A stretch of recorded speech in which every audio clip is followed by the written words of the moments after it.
कटिहार में जिला अवर निबंधन मणिरंजन ने एक शख्स पर रंगदारी मांगने और रंगदारी नहीं देने पर जान से मारने की धमकी देने का मामला सहायक थाना में दर्ज कराया है। इस मामले में रजिस्ट्रार ने कहा कि विपिन किशोर तिवारी पिछले कई दिनों से उन्हें लगातार तंग कर रहा है और अब वह उनसे 2 लाख रंगदारी की मांग कर रहा है। रंगदारी नहीं देने पर उसे जान से मारने या उसके बच्चियों को किडनैप कर लेने तक की धमकी दे रहा है, जिससे वह मानसिक रूप से परेशान हो गए हैं। दरअसल जब से वह कटिहार में पदस्थापित हैं, तब से ही यह शख्स उन्हें परेशान कर रहा है। पहले तो बीके तिवारी एक बार उनके पास पहुंचकर रजिस्ट्री की राशि कम करने के लिए दबाव बना चुके हैं और जब ऐसा उनके द्वारा नहीं किया गया तो उसे फंसा देने की धमकी देकर कई माध्यम से आला अधिकारी तक उनकी शिकायत भी की गई। हत्या करने का मामला दर्ज करवाया आपने, क्या पूरा मामला? देखिए, लगभग 1.5 साल पहले बीके तिवारी नाम के व्यक्ति हमारे रजिस्ट्री ऑफिस में आए थे और उनके साथ उनका कोई संबंधी था या परिचित था जिसकी रजिस्ट्री थी। उन्होंने उस रजिस्ट्री में वैल्यू कम करके रजिस्ट्री करने के लिए मुझे कहा था, जिसके लिए मैंने सीधा इनकार कर दिया। फलतः उन्होंने मुझे भविष्य में अंजाम भुगतने की धमकी देते हुए वो कार्यालय से चले गए। मैं इस चीज़ को हल्के में लिया, लेकिन फिर बीके तिवारी द्वारा लगभग 6 महीने के बाद भारत और बिहार की जितनी भी जांच एजेंसियां हैं, सभी को मेरे बारे में अनर्गल साक्ष्य रहित परिवाद विभिन्न विभागों में डाला गया। कई विभागों द्वारा परिवाद की जांच की गई। मैंने अपना पक्ष रखा, जांच प्रक्रिया संपन्न हुई और उनके परिवाद को निरस्त कर दिया गया। जब उनसे साक्ष्य की मांग की जाती रही तो वह टाल मटोल की नीति अपनाते रहे। हमेशा वो राह चलते मुझे अपमानित करते रहे हैं, प्रताड़ित करते रहे हैं। इवन उन्होंने इन सारे परिवादों को समाप्त करने के लिए 2 लाख रुपये की रंगदारी की मांग की।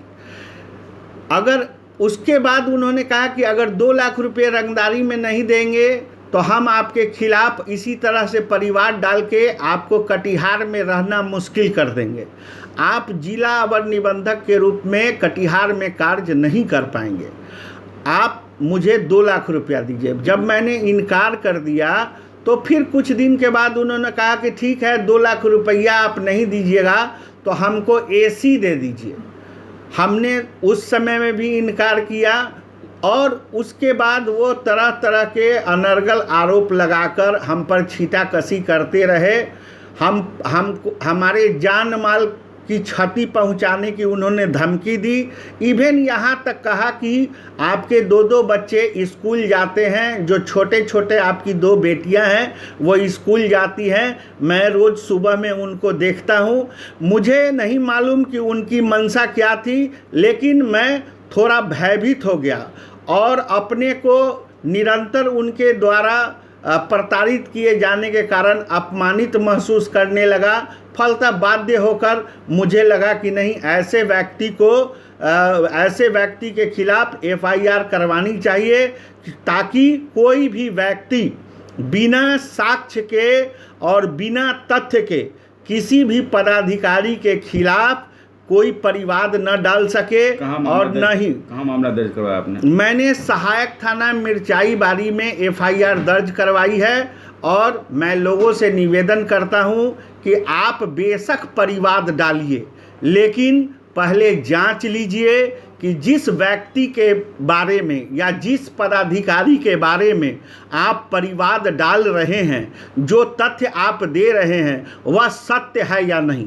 मैं सरकार से भी अनुरोध करूंगा कि अगर कोई व्यक्ति अगर परिवाद डालता है तो सबसे पहले उससे एफिडेविट लिया जाए और तभी ही उस परिवार के ऊपर कार्रवाई की जाए। कितना मानसिक आहत फील कर रहे हैं अपने आप में? मैं बहुत मानसिक रूप से मैं बहुत प्रताड़ित अपने को महसूस करता हूँ।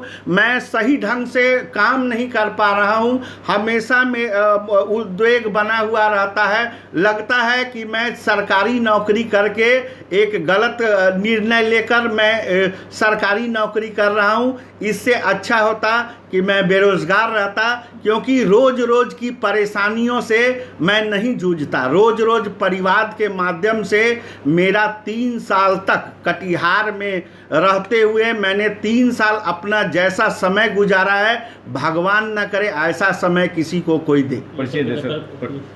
सरकारी कार्य में बाधा होती है। उन्होंने अब कई बार कार्यालय में पहुंचकर सरकारी कार्यों में बाधा उत्पन्न की है, और मैं अनुरोध करूंगा न्यायपालिका से कि सारे तथ्यों की जांच करवाकर उनके खिलाफ कठोर से कठोर कार्रवाई की जाए। परिचय दिए।